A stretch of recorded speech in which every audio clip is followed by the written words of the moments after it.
So, we find the last of such traditional kinds of revolts in the name of 1857. We see 1857 being initiated by the Indian soldiers in the British Indian Army. That is how we look at the 1857 revolt. But then this 1856 revolt is considered as the last attempt made by the traditional Indian royal classes, aristocracy, to oust the British rule from India. But even this was not united. It was called Sipahi mutiny. Some people called it as peasant movements. Some people call it as the Indian War of Independence, but all these things does not qualify, because it is neither nationalistic nor a struggle for independence. It was a revolt by the deposed princes, soldiers, and they have no united struggle. They did not have a collective aim, they are sporadic in nature, and they were only trying to get their own grievances retrieved. So, it cannot be called a nationalistic movement. At the most, it may be called the last attempt made by the traditional aristocrat classes in the traditional methods of struggle to oust the British and or to gain their own rights. So, it can be said that the movement began in Barakpur with Mangal Pandey opposing the British, insisting on the use of the greased cartridges. The cartridges, before they can be used in the guns by the Indian soldiers in the British army, they have to bite them, and the cartridges tips were made of either the cow or the pig's fat, and to eat or to munch or to touch with the mouth the cow or pig. For cow it is sacred for the Hindus, pig sacred for the Muslims. So, it was resented, and also they were discriminated, racial discriminated. They were not promoted to high positions vis-a-vis the British. Even though Indian soldier works for 30 years, a fresher of the British would get a bigger rank, and the kind of humiliation, the pay that is given to the Indian soldiers vis-a-vis the Europeans was one of racial discrimination, and their kith and kin in the villages, on account of the British policies towards agriculture, it was also humiliating. Their people are suffering. So, they found this particular cause of greased cartridges to revolt. That is how the peasants revolted. On 10th May 1857, it occurred in Meerut. The Sipahi broke out in revolt.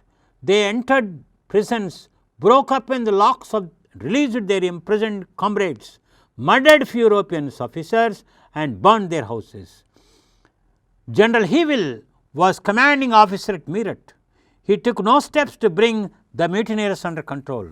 They entered Delhi on 10th May, and they killed a lot of officers and killed their and destroyed their houses and burned down the houses, entered the Mughal palace and declared Bahadur Shah as their emperor. Rajputana, Nasirabad, Bareilly in Rohilkhand, Kanpur, Lucknow in Awadh, Benares in Bihar, where the leadership was provided by Kanwar Singh, moved place to place fighting against the British and returned to Bihar, and there you see Kanwar Singh died fighting on 23rd of April 1858. Now, you see at Kanpur the mutiny led by Nana Sahib. It is called Kanpur Massacre. The British fort at Kanpur was attacked, and for several days they were confined. Later they surrendered and they were allowed to escape to Allahabad. On the way they were killed, and then another incident of burning the women and children in the buildings of Bibighar. This what happened, the incident of Meerut was recaptured on 6th December 1858 by General Hollock. Now, you find that the people at Delhi, whoever found there was bayoneted on the spot. Bahadur Shah too was arrested at Humayun tomb by the British, a cavalry officer, and the sons of the Bahadur Shah and grandsons were surrendered, and Bahadur Shah was deported to Rangoon, where he was put in exile till 1862. In the central India, Tante Tope, a Maratha Brahmin, had about 20,000 mutineers under his control, with a Gwalior contingent under him. He joined Nana Sahib, he joined Jhansi Rani, Jhansi Lakshmi Bai of Jhansi. It is said that Jhansi, Tante Tope, they all fought together. Jhansi Lakshmi Bai resented against the British because the British refused to recognize adopted son as hereditary to the throne after the deceased husband, and she rose against the British and she fought with great valor. Jhansi died fighting, dressed in his male attire as a sword died a soldier's death. It was said, described by the British, that she is the only man in India. You can imagine the kind of fight they gave. Tante Tope was charged and was hanged by Mansingh, a feudatory of Sindh. So, that is how you see the revolts occurring, but all these revolts were suppressed. So, a lesson has to be taught, has to be learned by Indians. It is said that Indians learned through the 1857 revolt that they cannot fight the British in the traditional method. They need a modern democratic kind of struggle to fight with the British, that they decided that they can't fight the British with the traditional method. So, a modern democratic movement has been raised, and that is in the name of Indian National Congress. Now, there are several factors responsible for the launch of the Indian national movement. What are the factors? The social religious reform movements helped. They served as the harbingers to Indian national movement. India, if Indians were to fight against the British under political organization at an incipient stage, it can easily be crushed. But the British can encourage Indians to undertake what is called the reform movement. In the name of reforms, people from different people can come together and discussing the religious and the social reforms. They could even discuss the political issues. In the disguise of the social reform movements, several Indians came together, and you have n number of the movements initiated by Brahma Samaj, by Raja Ram Rai, supported by Devendranath Tagore, Kesav Chandra Sen, Surendranath Banerjee, and we see Prardhan Samaj, Madras Veda Samaj, branches of its Brahma Samaj. Then you also have Arya Samaj under Swami Dayananda Saraswati. Then you have several other organizations such as the Theosophical Society. And what are all these reform movements taking? The Ramakrishna Math, for that matter. He was a pujari in the Kali temple, Calcutta. He had no formal education. Swami Vivekananda also launched. And what were either Ram Mohan or Dayananda Saraswati or the one who started the Prardhan Samaj or anybody, what were they trying to do? What they were trying to do is to raise the spirit of Indians. They were raising a question as to why India was colonized by the British, why India could not resist the British, what is wrong with India. They said several bad practices crept into India, which hindered the progress of India, which made the Indians to become superstitious, dogmatic and also develop social evils. The practices such as sati, female infanticide, forced widowhood, illiteracy, casteism, all these things, they said they are not prescribed in the Vedas. These are all interpolations later. So, in order to reform, in order to make the India strong, in order to make India to the path of progress, they said the social evils which are hindering the progress of India must be first addressed too. So, most of the social reform movements were addressing the social evils, trying to reform India, trying to make the India people strong and progress scientifically, take to modern education, and they said that what is good in our Indian ancient culture must be taken, and they said all their reforms they stand in conformity with the preachings of the ancient texts. Only texts were misinterpreted, bad things crept in and they became practices, and they argued taking the clue from the ancient texts, saying that Vedic text, saying that the reforms that they are introducing were in line with what has been instated in the Vedas and they are not deviating from there. That is how they were trying to strengthen India. So, reform movements, I told you, they are making a ground in order to bring together and making the people's mind tuned, so that they should become modernized, and whatever they think are modern ideas are not against the things that are prescribed in the Vedas. That is how they are building a new India. So, that is how the social reform movements now formed as an harbingers to Indian national movement. Indians cannot meet under a political party at that stage, but in the name of social reform they met and they discussed the problems of India, and they were strengthening the people of India and preparing the ground for a greater Indian movement to be launched. In the disguise of the social reform movements, the national leaders met. Then you also have the role played by the press, the Indian press in the vernacular languages. They were propagating the ideas of the exploitation that the India met in the colonial rule of the British. The economic critique of British imperialism you see being published in the newspapers such as Amrit Bazar Patrika, Yugantar, in Herald, Amrit Bazar Patrika, Hindu and Mirror and several other newspapers of the times.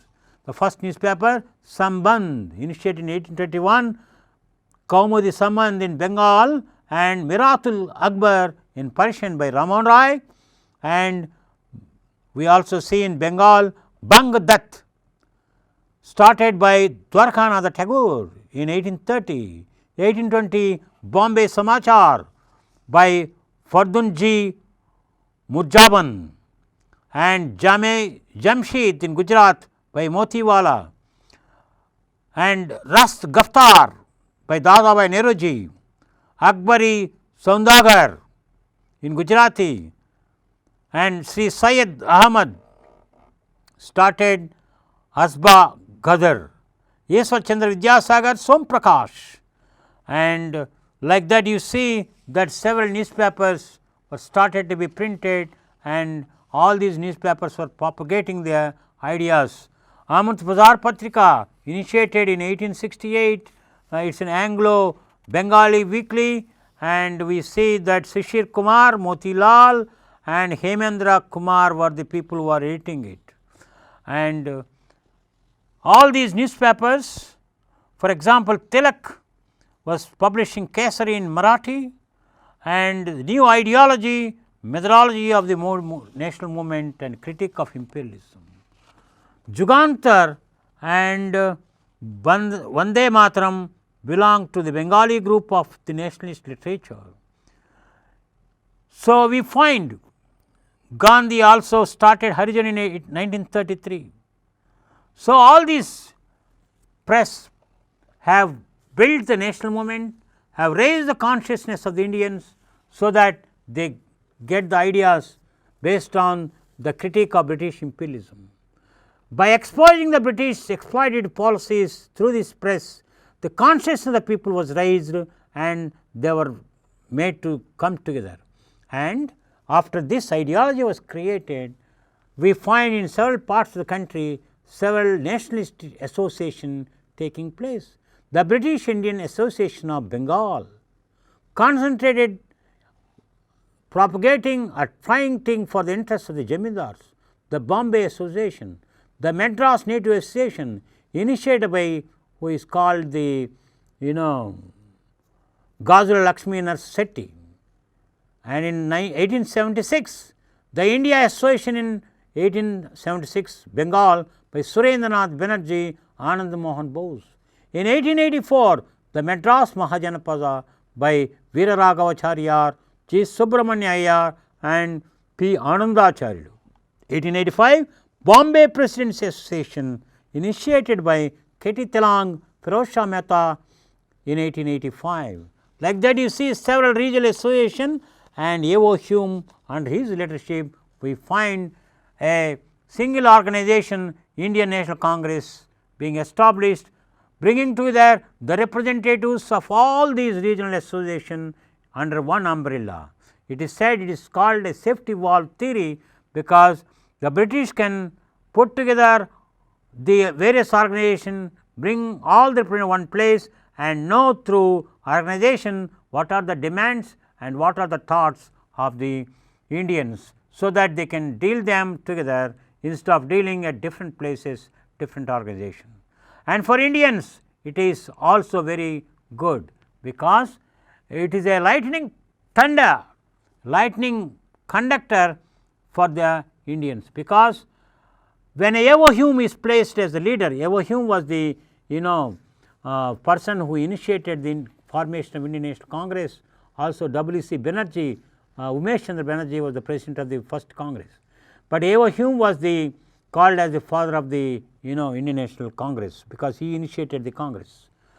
And by the presence of Britishers, the attack of the British on this organization can be lightened, that is why it is called lightning conductor. So, Indian Congress from 1885 to 1905 was a moderate phase. As I was telling you, there are three phases of the Indian national movement, and I was started the lecture saying the long term dynamics of the Indian National Congress and the methods of struggle were not same throughout. Between 1885 to 1905, it is called the moderate phase. The leaders of this phase are Mahadeva Govinda Ranade, Gopala Krishna Gokhale, P.C. Joshi, K.T. Telang, Dadabhai Nehruji. What are all these people doing? Umesh Chandra Banerjee, Surendranath Banerjee, they are all moderates. They constitute what is called people belonging to law profession. They are zamindars, they are middle class people, they are opting for government jobs. It is not a mass base, it is only educated middle class. So, these people were trying to get some concessions which are only class interests. So, these are called moderates, because the methods of struggle are very moderate. The methods are sending memorandum to the British, praying for the British for the concession. It is called pray, petition and submission of the memorandum. So, it used to be a one day tamasha or 3-day tamasha, Indian National Congress, and they assemble, make some resolutions and they disperse. So, for 20 long years they struggled, the moderates. At one point of time, Dufferin supposed to have commented, Lord Dufferin, the Governor General, that the moderates constitute a microscopic minority. Nothing could be achieved by them, and one need not be afraid of them, because I was telling you they are lawyers, educated middle class. They do not have much support from the people. That is why it said it is a microscopic minority, small, we do not bother about them. True, but still at an incipient stage, Indians cannot rise against the British in big way. So, they are only following a mendicant way. So, moderate phase, although for 20 long years they struggled, people commented from among the Indians itself that they, instead of bringing us bread, brought us stones from the British. For a prolonged struggle of 20 years, they, instead of bringing us bread, brought us stones. Several people are disappointed, the methods of struggle, but yet I was telling you that this method is correct, because if they are to go very extreme steps, it can be nipped in the bud. So, the moderates were clever enough to pursue their demands step by step, while writing in the press exuberantly about the nature of the exploitation of the British. It is said the single most contribution of the moderates to Indian National Congress was their economic critique of British imperialism. They propagated through newspapers. I was telling you about the way how the British are exploiting, and about way how all sections of Indians are suffering, and this made the people to be feel conscious that they are under a common exploitative rule. Through the newspaper vernacular they studied, and that brought them together. That is the single most contribution. Another contribution of the moderates are they demanded for simultaneous conduct of the civil service examination in India. Indians were required to write their ICS examination in England, and they have to go to England 18 years, and they have to compete with the British also in English they have to write, and it is not easy. So, they demanded that our people should be given permission to write the civil service examination in India, and also to raise the age limit from 18 to 21, which they succeeded.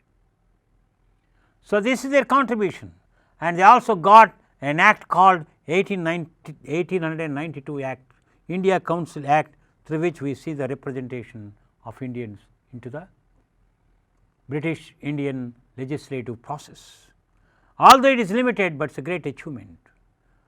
But then I told that the certain more volatile elements of the Congress did not approve of the activities, and so they revolted against the moderates, and there was a split in the Congress, and we see the rise of extremism. There are three important leaders in the extremist movement. The extremist movement had its strength and roots from the 1905 the partition of Bengal, division of Bengal. The act of division of Bengal was initiated by Curzon for the reason that the Bengal has become hotbed of nationalism, and it has become very difficult to control Bengal. So, he showed administratively Bengal is unviable, very difficult to administrate. So, he wanted it to divide Bengal into East Bengal and West Bengal, and the main motive behind it is to disunite the people in the name of religion. He played a foul game of convince the Muslims that in the united Bengal that they won't get justice. Most of the jobs, even the Congress posts, were cornered by the Bengal Babus or Brahmins. So, he said in the Bengal, East Bengal, that he is going to create, there will be a majority of the Muslims, that is the present day Bangladesh, and in the West Bengal he said you will see large number of Oriya people.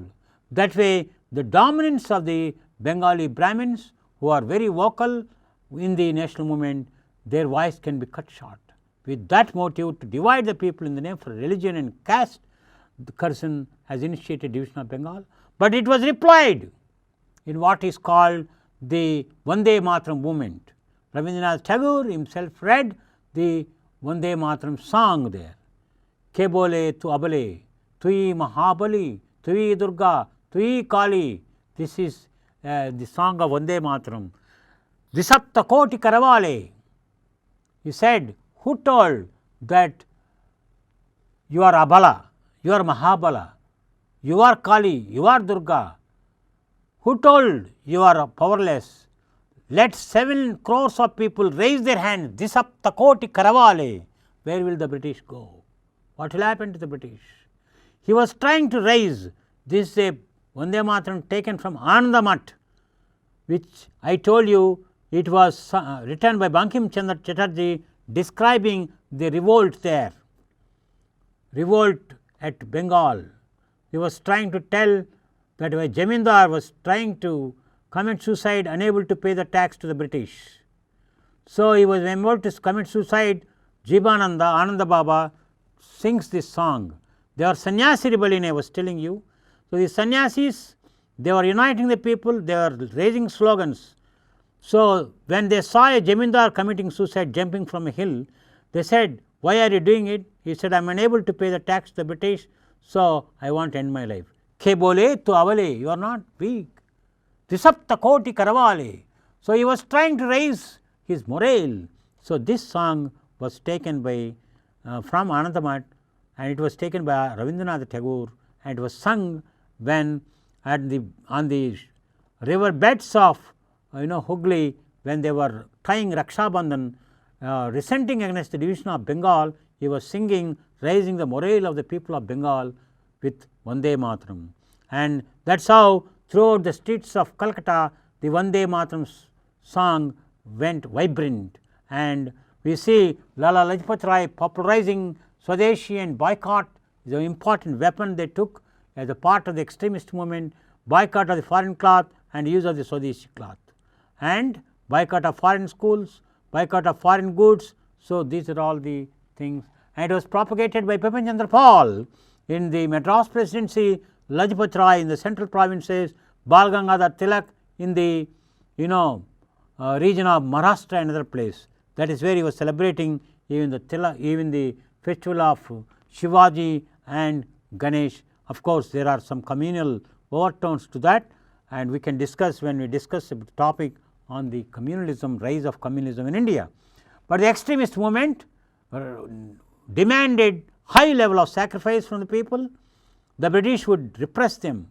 In fact, for all that they did, we find the British were very harsh, and we see that some of them, unable to bear the repressive measures, they had to give up their struggle, and the extremism was very strong. We find several Swadeshi stores came into existence. We see also Swadeshi schools and colleges come into existence, but the leaders were put to lot of oppression, and they had to retire from active politics. That is how you see the leaders Lajpat Rai, Paul and Tilak. Tilak was arrested and sent to Mandalay. Lajpat Rai retired from active politics. Same fate to Bipin Chandra Pal. The extremism died off with the lack of leaders, because the people need to put in lot of hardship to fight with the British. That is how we see the extremism dying off, and slowly from extremism we see the rise of revolutionary terrorism, and that is how there was a lull period with the arrest of the leaders, and the people when they needed to give lot of sacrifice, Indians could not come forward. From, let us say, from 1909 onwards until Gandhi came 1916, strictly when Gandhi became the leader of the Congress in 1919, we see that is a dull period.